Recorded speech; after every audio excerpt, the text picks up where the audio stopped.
First at 4, Governor Whitmer has a challenge for all of us, and she's sending a message to Washington, D.C., especially Republicans in the Senate. Attorney General William Barr questioned about systemic racism in America's police departments. You'll hear his answer, plus Ben is working on your forecast. Karen, we are settling into a streak that is not blazing hot. Some very comfortable conditions, but when can we get some more rain? We'll look at those answers right now. First at 4. Local 4 News starts now with a breaking news alert. Good afternoon. I'm Karen Drew. First at 4, Governor Whitmer just offered a new update on the state's battle against the coronavirus, and you'll hear from her in a second. But first, here's a snapshot of where things stand. 669 new cases of the virus have been reported in the last 24 hours. Also, another 16 people have died in Michigan. The Henry Ford Hospital System is starting to take volunteers for the next phase of a vaccine trial. The governor did not take new action today, but she is asking for help here at home and in the nation's capital. That's why we bring in Kimberly Gill. She's in the newsroom, and Kim, she's critical of Senate Republicans. Hi, Karen, you're exactly right, and good afternoon to you, by the way. We carried the governor's comments live on Local 4. Governor Whitmer blasted the Republicans' new COVID relief plan, saying it complicates unemployment benefits and doesn't give states enough assistance. She supports a plan from House Democrats and is urging Senate Republicans to do more. Now, I know how this works. The Senate's got to put their print on it. Well, they got to come to the table and get this done, and get it done now. Michigan is not the only state calling on them. We need them as Americans to deliver for us all. We're grateful for the leadership of the U.S. House and hopeful that the Senate will come ready to get serious and negotiate. Well, the state's chief medical examiner says we've seen a plateau in the past 2 weeks for the number of new daily cases, with low levels of deaths and steady hospitalizations. But Dr. John A. Caldoun says the virus is still on the move in Michigan, and the governor is keeping the pressure on all of us to do the right thing. Because while we've continued to keep the number of deaths in Michigan low over the past several weeks, our case numbers have continued to increase since June. So we've got to all double down and do our part right now. Please wear your mask, maintain physical distancing, and get tested. And another important note, Governor Whitmer says a decision on reopening schools won't come until very late in the process. She says planning is underway for several options, but a final call won't come until very close to the start of the school year. So, Karen, we'll dive into what all of that means coming up on later editions of Local 4 News at 5 and 6. Until then, we'll send it back to you. All right, leaves lots of questions for us parents when we're trying to plan. All right, thanks very much, Kim. Sure. Do you have some breaking news from Warren, where a teenager has been charged as an adult in the shooting death of this 10-year-old boy? Orrin Bow was killed last week at the Warren Manor Apartments. And in the past hour, a 15-year-old, Christopher Simons, was charged with second-degree murder and felony weapons charges. Simons pleaded not guilty, but was not shown during the Zoom hearing. We'll have more from court and details about what prosecutors say happened tonight at 5. All right, now back to the coronavirus. The Henry Ford Health System announced it will be on the front lines in the search for a vaccine. It is the only hospital system in Michigan to participate in the phase 3 trial for the Moderna vaccine. It's one of 89 sites looking to enroll volunteers. The double-blind trial plans to include 30,000 people nationwide. We posted the link to learn more and apply on the Good Health page at clickondetroit.com. At 5, we'll take a closer look at how the trial will work and the timeline for results. The debate over reopening schools rages on. A group calling themselves the Refuse to Return Coalition held a car caravan around Metro Detroit schools, including Renaissance High.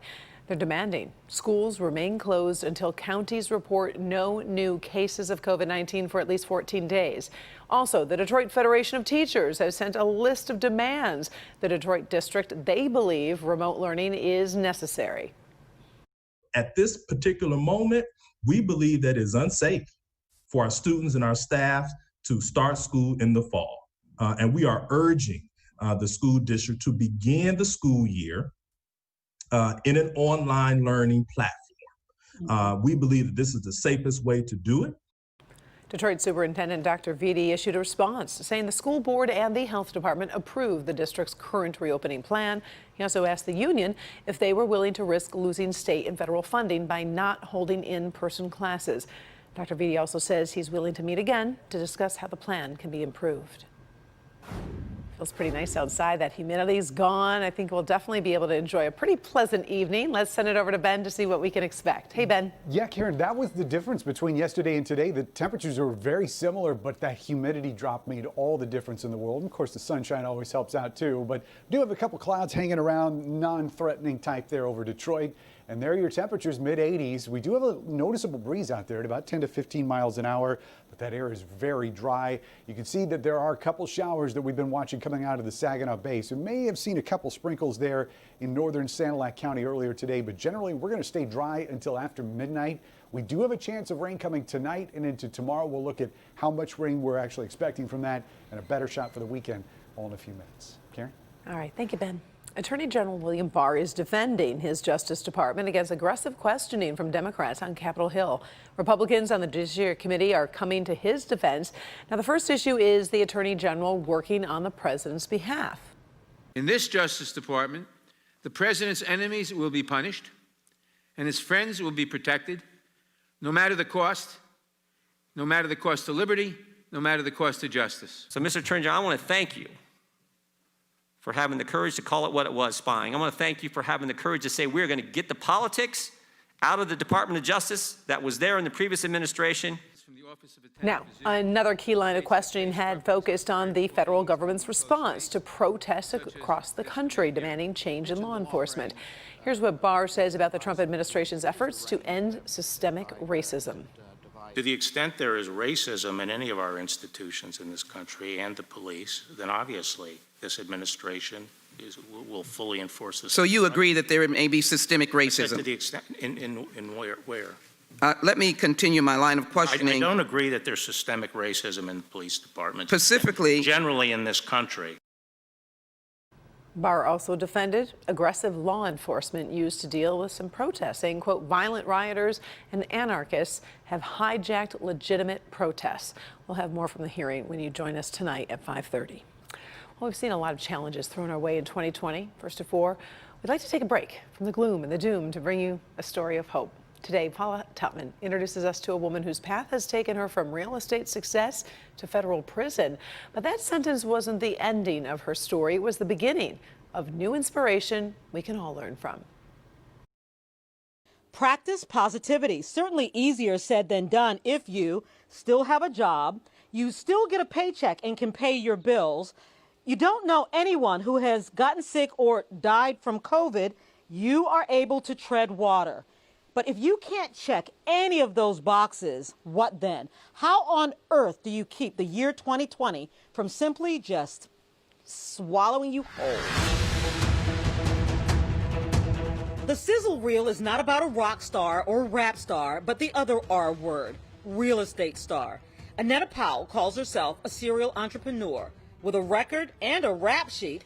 But today, she's singing a different tune. Caught up in a scandal of her own making in 2008 as a budding real estate mogul, she developed a scheme of rolling down payments into mortgages for her clients. Say, for instance, if the house was $100,000 and you needed 20%, technically, you're supposed to have paid the 20%, which was $20,000 down.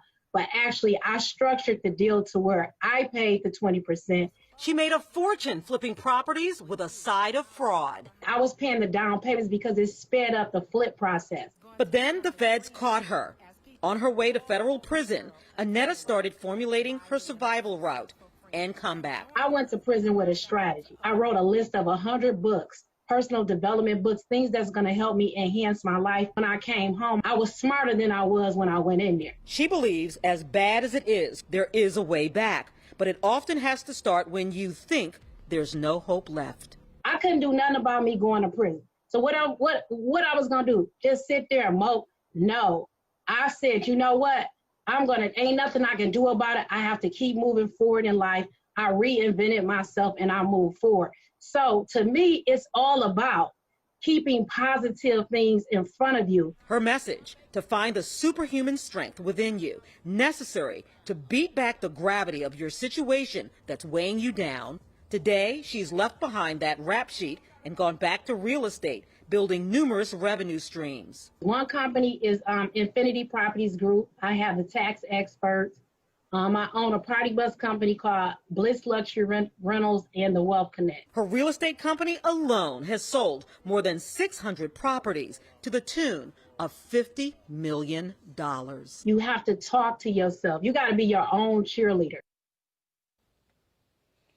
You know, I love this story of redemption, but also just her can-do positive attitude, Karen, was absolutely contagious. Just the idea that even if you can't see the top, at least start climbing. Find that niche, put your fingers in, dig in, and just start climbing somewhere. Karen? Very inspiring to see where she came from to where she is today. It'll be fun to follow her for the next few years as well. Thanks, Paula. It looks like art is imitating life with this year's Primetime Emmy nominations. How the current racial reckoning is reflected among the nominees. Also, this lawmaker is pushing back against sexism and misogyny. We'll show you what she reveals when she takes her jacket off. Up first, this business isn't even legal in 49 states, but the workers are fighting to reopen during the pandemic. We'll explain after the break.